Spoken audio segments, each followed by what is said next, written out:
नमस्कार, मी सौरभ कोरटकर. जय महाराष्ट्र लाईव्ह मध्ये आपल्या सगळ्यांचं स्वागत. बुलेटिनची सुरुवात नागपूरच्या एका बातमीने करूयात. नागपूरमध्ये मुजोर भोंदूबाबा हबीबुल्ला अटकेत. नग्न पूजेचा व्हिडिओ दाखवत महिलेसोबत त्याने अश्लील कृत्य केलंय. नग्न पूजेचा व्हिडिओ दाखवत महिलेसोबत अश्लील कृत्य करणारा या हबीबुल्ला मलिक उर्फ मामा या भोंदूबाबावर नागपुरात गुन्हा दाखल करण्यात आलाय. हबीबुल्ला मलिक उर्फ मामा हा मूळचा पश्चिम बंगाल इथला आहे. मात्र गेल्या 20 वर्षांपासून नागपुरात तो फसवणुकीचा धंदा करतो. त्यावर नागपूरच्या पाचपावली पोलीस स्टेशनमध्ये गुन्हा नोंदवण्यात आला आहे.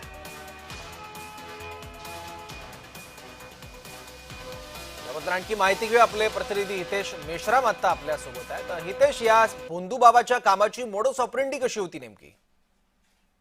नक्कीच सौरभ, ज्या पद्धतीने बघितलं गेलं तर अंधश्रद्धेच्या नावाखाली अनेक नागरिक जे आहेत ते जात असताना आपण पाहत असतो. याच पद्धतीने हा बाबा देखील अनेक नागरिकांना फसवण्याचा जो प्रयत्न आहे तो करत होता. काही पूजा घेऊन त्यांचे जे काही प्रश्न असतील ते सोडवण्याचा मी प्रयत्न करतो, काळी जादू मी करतो असं सांगून जे आहे नागरिकांना तो फसवण्याचा प्रयत्न करायचा. मात्र एका महिलेने जी आहे हिंमत करून जी आहे या भोंदू बाबाच्या प्रकरणाची तक्रार जी आहे पाचपावली पोलीस स्टेशन मध्ये ज्यावेळी देण्यात आली त्यानंतर जी आहे हे प्रकरण जे आहे ते उघडकीस आलेलं आहे. आणि हा जो बाबा आहे नागपूरमध्ये 25 ते 20 वर्षापासून वास्तव करत होता.